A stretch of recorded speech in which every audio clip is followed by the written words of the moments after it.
बिस्मिल्लाहिर्रहमानिर्रहीम। Dear students, chapter number 2 vectors and equilibrium. इसमें हम बात कर रहे हैं कि रेजोल्यूशन ऑफ वेक्टर के अगर हमें कोई एक वेक्टर गिवन हो तो उसके रेक्टेंगुलर कंपोनेंट्स कैसे मालूम करते हैं। उसमें हमने पार्ट नंबर ए डिस्कस कर लिया था प्रीवियस लेक्चर में। अब हम डिस्कस करेंगे लेक्चर नंबर 5। लेक्चर नंबर 5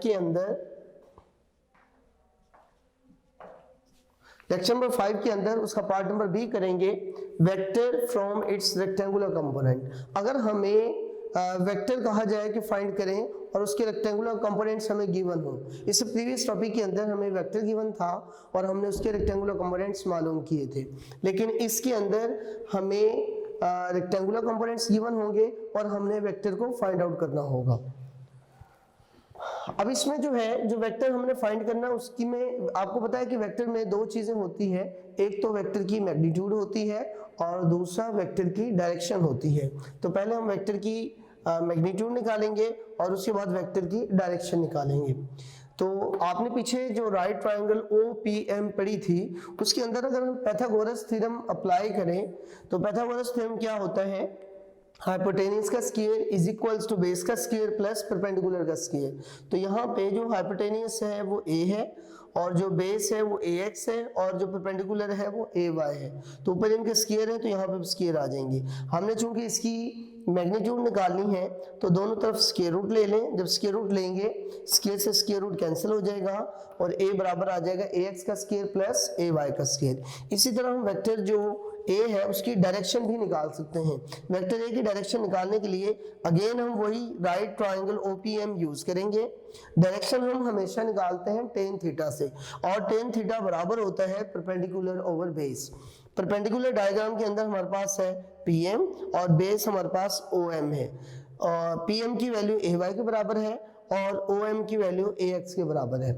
हमने यहाँ से थीटा निकालना है तो टेन इधर जाके टेन इनवर्स हो जाएगा और वो आ जाएगा ay ओवर ax के। तो इस तरह से अगर हमें कंपोनेंट्स गिवन हो तो हम वेक्टर भी फाइंड आउट कर सकते हैं, वेक्टर की मैग्नीट्यूड भी फाइंड आउट कर सकते हैं और वेक्टर की डायरेक्शन भी फाइंड आउट कर सकते हैं।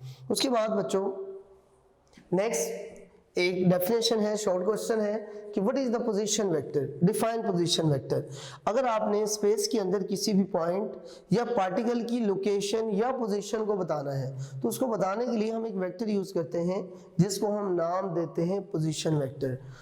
Vector which represent the position of a particle or a point with respect to fixed origin is called position vector. Position vector is denoted by R.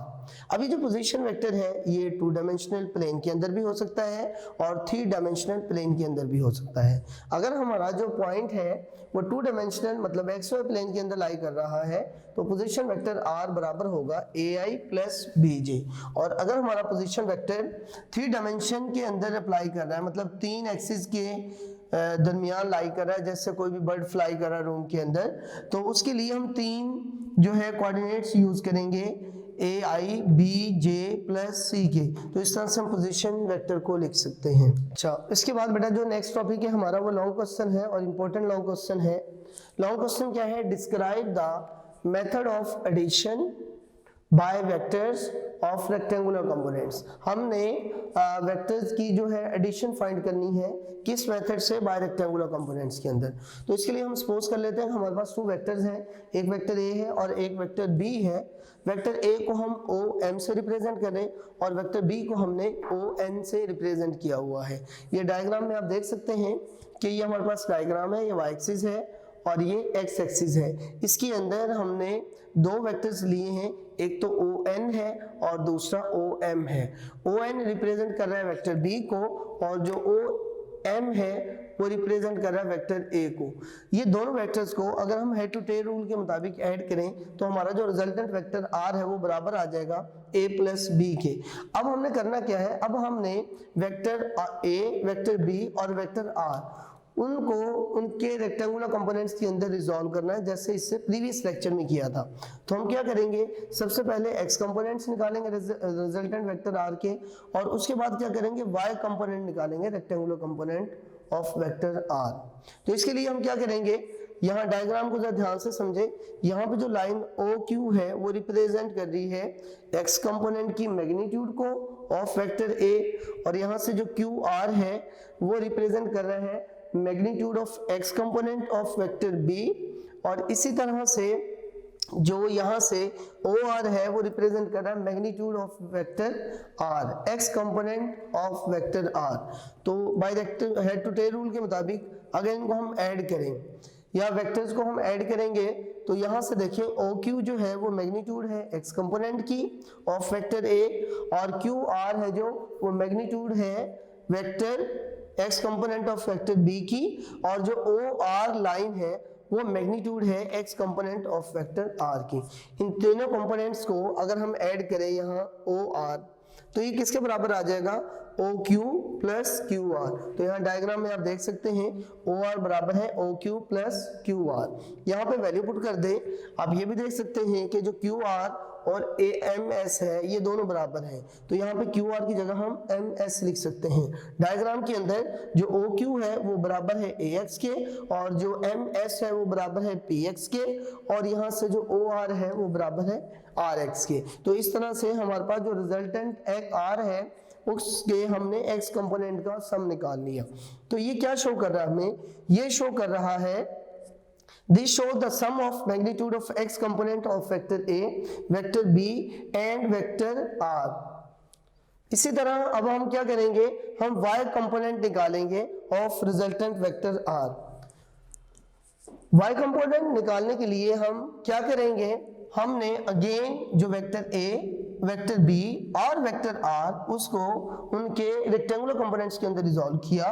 Vector A का y component AY है, vector B का y component जो है वो PM है या PS भी इसको कह सकते हैं आप, और इसी तरह जो वेक्टर R है उसका जो y कंपोनेंट है वो PR के बराबर है। तो यहाँ पे भी आप क्या कर सकते हैं, जिस तरह आपने resultant vector R, vector A और वेक्टर बी के एक्स कंपोनेंट निकाले थे, यहाँ पे हम वाई कंपोनेंट्स निकालेंगे रिजल्टेंट वेक्टर के। तो डायग्राम में आप देख सकते हैं कि जो आर पी है उसको हम लिख सकते हैं R S plus S P. तो यहाँ पे देखें R P is equal to R S plus S P, लेकिन जो आर एस है उसको आप लिख सकते हैं क्यू एम, और जो क्यू एम है वो किसके बराबर है, ए वाई के, और जो एस पी है वो बराबर है बी वाई के। तो यहां से हमारे पास वाई कंपोनेंट आ गया रिजल्टेंट वेक्टर आर का। अब हम क्या करेंगे, जो रिजल्टेंट वेक्टर आर है उसकी मैग्नीट्यूड और डायरेक्शन निकालेंगे। तो जो रिजल्टेंट वेक्टर आर है, जो ये डायग्राम में आपको नजर आ रहा है, इसके दो रेक्टेंगुलर कंपोनेंट्स हैं, एक तो आर एक्स है और दूसरा आर वाई है। तो आप लिख सकते हो R is equal to R X I plus R Y J. इस तरह जो ये वेक्टर हमने निकाला है, हम क्या करेंगे, इसकी मैग्नीट्यूड निकालेंगे और इसकी डायरेक्शन निकालेंगे। जब इसकी मैग्नीट्यूड निकालेंगे तो आपको पता है मैग्नीट्यूड का फॉर्मूला होता है आई के साथ जो वैल्यू लिखी होती है उसका स्क्वायर प्लस जे के साथ जो वैल्यू लिखी होती है उसका स्क्वायर, और ऊपर आ जाएगा अंडर रूट। तो ये मैग्नीट्यूड आ जाएगी हमारे पास। लेकिन आपने पीछे आर एक्स की वैल्यू निकाली थी और आर वाई की वैल्यू निकाली थी। ये आर एक्स और आर वाई की वैल्यू पुट करेंगे तो आपके पास जो रिजल्टेंट वेक्टर आर है उसकी मैग्नीट्यूड आ जाएगी। अब इसी तरह हमने क्या करना है, जो रिजल्टेंट वेक्टर है उसकी डायरेक्शन मालूम करनी है। डायरेक्शन मालूम करने के लिए हम क्या करते हैं, टेन थीटा यूज करते हैं, और टेन थीटा बराबर होता है परपेंडिकुलर ओवर बेस की।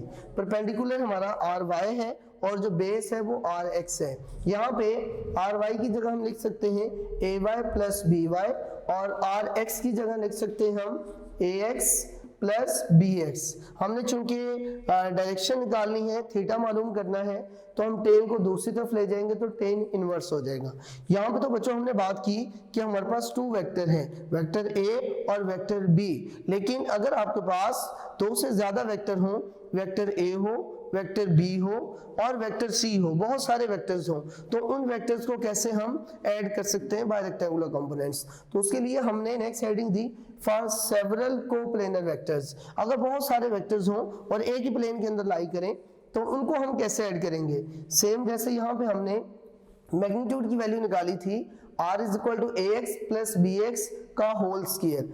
अब अगर हम कहते हैं हमारे पास जो सेवरल वेक्टर्स हैं वो a है, b है और c है, तो यहाँ पे ax plus bx plus cx up to सोन और उसका होल स्क्वायर आ जाएगा, प्लस इसी तरह जो y कंपोनेंट है ay by और प्लस cy अप टू सोन उसका स्क्वायर आ जाएगा और ऊपर हम अंडर रूट ले लेंगे।